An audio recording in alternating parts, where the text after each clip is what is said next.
خیبر پختونخوا میں Within a the چکے ہیں. ambulance. ود ان ایمبولینس جو ہے وہ ہے, کیونکہ ہمارے پاس جو میڈیکل ٹیکنیشینز ہیں وہ ایکسپرٹ ہیں. اس چیز کو ہٹا دیتے ہیں کہ میل ہے فیمیل ہے, ہمارے پاس دونوں ہیں, لیکن ایسے اس میں جہاں پہ دو زندگیاں, ایک ماں کی اور ایک بچے کی جو ہے وہ اس میں وہ تو پھر ہوتی ہے. آپ جینڈر کو نہیں یس, دیکھتے. تو وہ جو ہے اگر دیکھا جائے تو ہم وہ سروسز بھی فراہم کر رہے ہیں. اور خیبر پختونخوا کے مختلف اضلاع, اس میں جو ضم اضلاع شامل ہیں, اس میں بھی جو ہے وہ باقاعدہ اس طرح کی ایمرجنسیز ہم لوگ کر چکے ہیں. ونڈرفل, یہ تو پورا پیکیج ہے جو کہ ریسکیو 1122 آفر کر رہا ہے. بلال صاحب یہ بتائیں کہ کیا آپ سمجھتے ہیں کہ موجودہ افراد قوت اور جدید آلات صوبے کی ضرورت کے مطابق کافی ہیں؟ جی بالکل, دیکھیں اس میں کچھ باتیں میں یوں کرنا چاہوں گا کہ اکثر ٹائم ٹو ٹائم جو ہے وہ مختلف ٹیکنالوجی جو ہے وہ اپ گریڈ ہوتی رہتی ہے. No doubt. اگر آپ دیکھیں اب بھی ہمارے پاس جو ایکوپمنٹس موجود ہیں وہ کمپیریٹیولی آپ کو اسٹیٹ آف دا آرٹ ملیں گے, آپ کو جو ہے وہ انٹرنیشنل ملیں گے, کیونکہ ہماری جو ایمبولینس ہے, فائر ہے, ڈیزاسٹر وہیکلز ہیں, وہ ساری جو ہے وہ انٹرنیشنل سٹینڈرڈز کے مطابق ہیں. اس میں وہ جو ایکوپمنٹس ہوں گے, جو چیزیں ہوں گی, وہ ساری جو ہے وہ انٹرنیشنل سٹینڈرڈز کی ہوں گی. اور اچھا, وہ ساری چیزیں جو ہے وہ انٹرنیشنلی جو ہے وہ ریکگنائز بھی ہوگی, اور وہاں سے ایکسپورٹ جو ہے وہ ہم لوگ امپورٹ بھی کرتے ہیں. اکثر وہ چیزیں وہ یعنی ایمبولینسز ہیں تو وہ اسمبل یہاں پہ ہوں گی, لیکن اس کے جو ایکوپمنٹس ہیں, جو چیزیں ہیں, وہ آپ باہر سے لے کے آؤ گے. تو ہمارے پاس اوور آل جو ہے وہ چیزیں دیکھی جائیں تو وہ state international of the art ہے. سٹینڈرڈز کے مطابق ہے. ٹھیک ہے. دوسرا, اگر افرادی قوت کی بات کی جائے تو جیسے آپ کو پتہ ہے کہ ٹائم ٹو ٹائم جو ہے وہ آبادی بھی بڑھ رہی ہے, مختلف جو ہے وہ ایکسپینشن ہو رہی ہے, سٹیز بھی ایکسپینڈ ہو رہی ہیں, تحصیل بھی ایکسپینڈ ہو رہے ہیں. تو اوور آل ہمارے خیبر پختونخوا میں تقریباً 130 سے زائد جو ہے وہ ریسکیو سٹیشنز موجود ہیں اس وقت. اسی طرح اگر بات کی جائے تو تمام اضلاع میں. جی بالکل, تمام اضلاع میں. اور اگر بات کی جائے کی پوائنٹس وہ ہوتے ہیں جو ہم لوگوں نے عارضی قائم کیے ہوتے ہیں. ایسی جگہیں جہاں پہ ہمیں ایمرجنسیز زیادہ موصول ہو تو وہاں پہ ہم لوگ ایک کی پوائنٹ اسٹیبلش کر دیتے ہیں, ایک ایمبولینس فائر وہیکل جو ہے وہ وہاں پہ موجود ہوتی ہے. اور یہی وجہ ہے جب ہم لوگوں نے سروس کا آغاز کیا تھا تو ہماری شکر الحمدللہ سروس ڈیلیوری جو تھی وہ بہت بہترین تھی. تو اس کو دیکھتے ہوئے جو مختلف ہاسپٹلز ہیں اس میں ایمبولینسز پہلے موجود ہوتی تھیں جو محکمہ صحت کے پاس تھی. پھر جو ہے وہ ایمبولینسز جو ہے وہ بھی ریسکیو 1122 کو دے دی گئیں. تو اس سے جو ہے ہم لوگوں نے ریفرل ایمرجنسیز کا آغاز کیا. اور وہ ریفرل ایمرجنسیز اس طرح ہے کہ جو کیٹیگری ڈی سی ہاسپٹلز ہیں مختلف اضلاع میں, ان میں کوئی ایسا پیشنٹ جس کو مزید علاج معالجے کی ضرورت ہو تو وہ ہم لوگ وہاں سے لے کے جو مین ہمارے ہاسپٹلز ہیں وہاں شفٹ کرتے ہیں. اور اس کے ساتھ ساتھ ود ان سٹی اور out of city, even out of province جو ہے وہاں پہ بھی ہم لوگ شفٹنگ کر رہے ہیں. زبردست. بلال صاحب, جیسے آپ کو پتہ ہے صوبہ اس وقت دہشت گردی کی شدید لپیٹ میں ہے.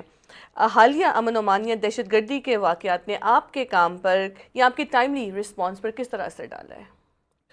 دیکھیں, ایمرجنسی کی نوعیت جو ہے وہ کبھی بھی نہیں بدلتی, بلکہ اس میں جدت جو ہے وہ آتی رہتی ہے. جب ریسکیو 1122 کا آغاز ہوا تھا تو 2010 میں آپ کو یاد ہے کہ بم بلاسٹ جو ہے وہ بہت زیادہ ہوتے تھے.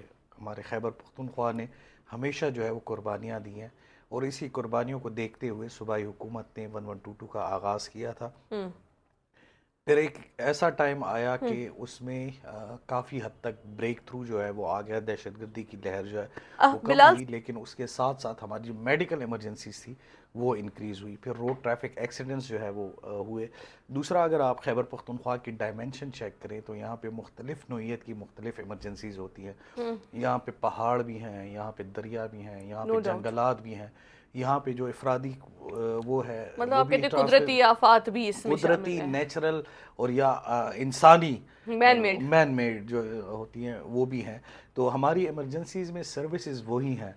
اگر اب بات کریں دہشت گردی میں تو ہم لوگ, آپ کو یاد ہوگا خیبر سپر مارکیٹ میں 2 بلاسٹ, ایک ہوا تھا اس کے بعد دوسرا بلاسٹ ہوا تھا. اس میں جو ہے وہ ہمارے اپنے ریسکیورز جو ہے وہ زخمی ہوئے تھے. اسی طرح آرمی پبلک اسکول کا انسیڈنٹ ہوا تھا, اس میں بھی ہمارے لڑکے زخمی ہوئے تھے.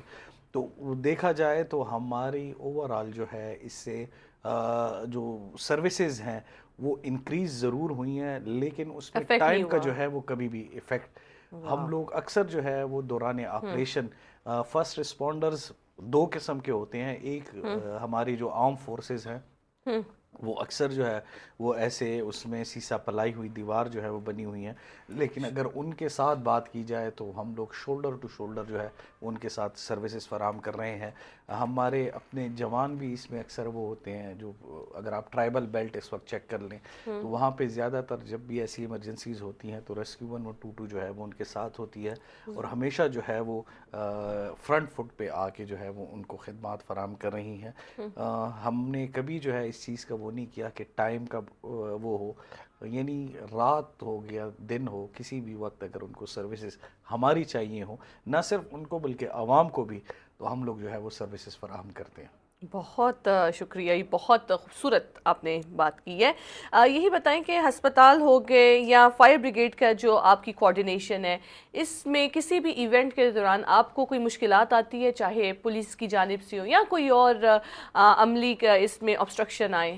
دیکھیں آبسٹرکشنز اگر بات کی جائے تو زیادہ تر جو فائر انسیڈنٹس ہوتے ہیں یا خدا نخواستہ کوئی زلزلہ آ گیا یا گھر جو ہے وہ کولیپس کر دیتا ہے یا بلڈنگ کولیپس ہوتی ہے, تو اس میں زیادہ تر لوگ جو ہے وہ اس وقت پینک میں ہوتے ہیں. تو وہ یہ کہتے ہیں کہ جی پہلے میرا پیشنٹ یا میری دکان یا میرے لوگ, تو اس وقت جو ہے وہ لوگ تنگ کرتے ہیں. ایون ایسا بھی ہوا ہے کہ سم ٹائمز ویپنز جو ہے وہ ہمارے ریسکیو اہلکاروں پہ تعینات تانے گئے ہیں کہ پہلے میرا بندہ نکالو, پہلے جو ہے وہ میرا بندہ, یا جو آگ لگی ہوئی ہے پہلے تم جو ہے وہ میری دکان بچاؤ, لیٹر آن تم اوروں کا کام کرو. تو یہ ایشوز جو ہے وہ آتے ہیں, لیکن اس کے ساتھ ساتھ اگر بات کی جائے تو ہمارا باقاعدہ ایک لائزون جو ہے وہ سیکیورٹی فورسز کے ساتھ بھی ہے, ہمارا جو لا انفورسمنٹ ایجنسیز ہیں ان کے ساتھ بھی ہوتا ہے, ڈسٹرکٹ ایڈمنسٹریشن ہے ان کے ساتھ بھی ہے, جو ہمارے ٹریفک ہیں ان کے ساتھ بھی ہماری کوارڈینیشن ہوتی ہے. جب بھی کوئی میجر انسیڈنٹ ہوتا ہے تو اس میں جو ہے وہ ہماری ایک کوارڈینیشن کی ٹیم ہوتی ہے, بلکہ کوارڈینیشن ٹیم جو ہے وہ مل کے کام کرتی ہے.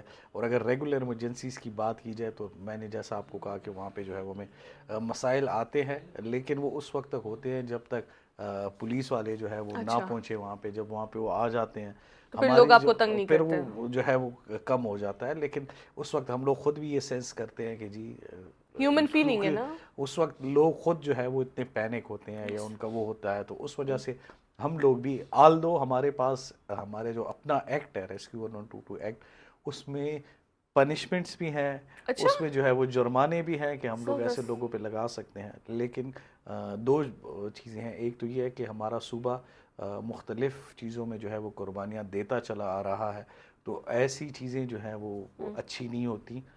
دوسرا یہ ہے کہ ہم لوگ خدمت کرنے والے لوگ ہیں, تو ہماری کوشش ہمیشہ یہی رہی ہے کہ ہم لوگ انسانی خدمت جو ہے وہ کریں. بلال صاحب یہ بتائیں, ضم شدہ اضلاع کی جب ہم بات کرتے ہیں تو ظاہری بات ہے وہاں بہت سلو ڈیولپمنٹ ہے, ریپڈلی نہیں ہو رہی ہے. ضم شدہ اضلاع میں آپ کی کیا سروسز ہیں, اور اس کے ساتھ ساتھ ان پسماندہ علاقوں میں کیا آپ نے منصوبہ بندی آپ کی چلتی ہے, کیونکہ ظاہری بات ہے وہاں سگنلز کا بھی ایک ایشو آتا ہے.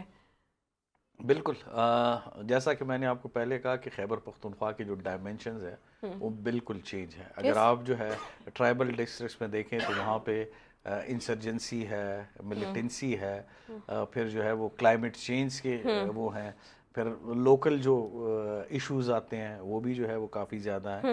تو ہماری ان جگہوں میں دو قسم کی ہے, جو ہمارا ہیلپ لائن ہے 1122, یہ بغیر کسی ایریا کوڈ کے جو ہے وہ ڈائل کیا جاتا ہے. اس کے لیے نہ بیلنس کی ضرورت ہے نہ ایریا کوڈ کی ضرورت ہے. اگر آپ پی ٹی سی ایل سے ڈائل کرتے ہیں یا آپ اپنے موبائل جو آپ نے بیلنس والی بات کی ایک دفعہ پھر ہمارے ناظرین کو کریں, اگر میرے پاس زیرو بیلنس ہے, آؤٹ آف کریڈٹ, تو کیا پھر بھی کال جاتا ہے؟ آپ کسی بھی موبائل نیٹ ورک سے کال کریں, آپ لینڈ لائن سے کال کریں, 1122 پہ کال کریں, آپ کی کال جائے گی, ریسیو کی جائے گی, اور آپ جس ڈسٹرکٹ میں ہوں گے اسی ڈسٹرکٹ کا کنٹرول روم ملے گا. کہ جس صوبے سے یا جس بھی ضلع سے میں کال کر رہی ہوں ادھر کا ہی نمائندہ اس کو پک کرے گا, اگر میرے پاس میرے موبائل میں کوئی کریڈٹ کوئی بیلنس نہ ہو تب بھی؟ بالکل, آپ جس ڈسٹرکٹ میں ہوں گی اسی ڈسٹرکٹ کا کنٹرول روم ملے گا. لیکن سم ٹائم اس میں ایسا ہوتا ہے کہ مثال کے طور پہ پشاور ہو گیا, ساتھ میں خیبر ہے, تو ان کے جو ہے وہ بارڈرز کنیکٹ ہے, یا چارسدہ ہو گیا. تو سم ٹائمز ایسا ہوگا کہ اگر آپ ملاتی ہیں تو خیبر میں اگر آپ کھڑی ہیں تو خیبر کا پشاور کنٹرول روم مل جائے گا. اس کی اچھا وجہ یہی ہے کہ سم ٹائمز بزی ہوتا ہے, جو لائنز ہیں وہ بزی ہوں گی یا نیٹ ورک کا کوئی ایشو ہوگا, اچھا تو وہ کوئی نہ کوئی جو ہے وہ آپ کو کنیکٹ کر لے گا. سم ٹائمز واو ایسا ہوتا ہے, یہ میکسیمم نہیں ہے, صحیح لیکن وہ بھی اس میں اگر ایسا ہوتا بھی ہے تو ہم انہیں یہ کہتے ہیں کہ یار آپ اگر ان کو پھر کال کریں تو ٹھیک ہے, ادروائز اپنا نمبر لکھ کے وہ خود control room to control room رابطہ کرتے ہیں, پھر اس بندے کو جو ہے وہ کال جاتی ہے کہ آپ کو جو ایمرجنسی بھی ہے آپ کو اس طریقے سے پھر ڈیل کیا جاتا ہے. جو ضم شدہ اضلاع ہیں ادھر آپ کی کیا منصوبہ بندی ہے ایکٹ کرنے کی؟ جی, اس وقت میں ایمرجنسی کا ڈیٹا شیئر کر رہا تھا, تو جو ہمارے پاس اب سے پہلے تھے وہ تقریباً 7 ضم شدہ اضلاع جو ہے وہ تھے. اس میں 1 جنوری سے اب تک ہم لوگ تقریباً 22,000 سے زائد ایمرجنسیز جو ہے وہ ڈیل کر چکے ہیں ان مرج ڈسٹرکٹس. ان مرج ڈسٹرکٹس میں. اوکے مرج ڈسٹرکٹس میں ہمارے تقریباً 20 سے زائد مختلف اسٹیشنز جو ہیں وہ اس وقت موجود ہیں, وہاں پہ سروسز فراہم کی جا رہی ہیں. مزید جو ہے وہ ایکسٹینشن بھی وہاں پہ جاری ہے, بلڈنگ جو ہے وہ ہماری بن رہی ہیں, وہاں پہ ریکروٹمنٹ بھی ہو رہی ہے, کچھ ریکروٹمنٹ جو ہے وہ پروسیس میں بھی ہے. تو اوورآل جس طریقے سے آپ کو سٹی میں سروسز ملیں گی سیم جو ہے وہ واہ ریپلیکیٹ کی گئی ہے انہی اضلاع میں. واو تو آپ کو اگر آپ ضم شدہ اضلاع میں جاتے ہیں, جیسا کہ ہم لوگوں کا جب سروسز کا آغاز کیا گیا تو یہی تھا کہ پہلے ہم لوگ ایک حدود کے اندر جو ہے وہ کام کر رہے ہیں, سٹی کے اندر اپنی ایک ڈائمنشن جو ہے وہ ہے اس میں کام کرتے ہیں. لیٹر آن اب اس کو جو ہے وہ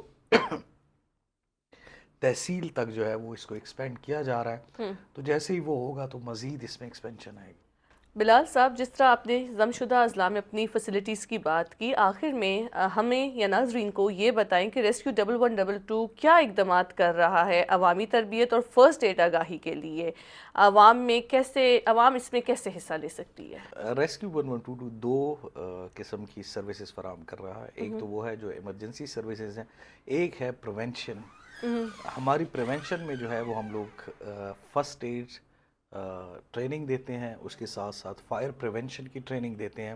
اچھا اسکول, کالجز, یونیورسٹیز, مختلف جو انسٹیٹیوٹس ہیں, گورنمنٹ انسٹیٹیوٹس ہو گئے, پرائیویٹ ہو گئے, even arm forces, security forces, ان کو NHA, ان سب کو ہم لوگ جو ہے وہ فرسٹ ایڈ کی ٹریننگز دے رہے ہیں. واہ ایون اگر آپ بات کریں KMC, وہاں پہ بھی جو ہے وہ ہم لوگ فرسٹ ایڈ وغیرہ کی ٹریننگ دے رہے ہیں, اور یہ ہمارے ہیلپنگ ہینڈ ہے.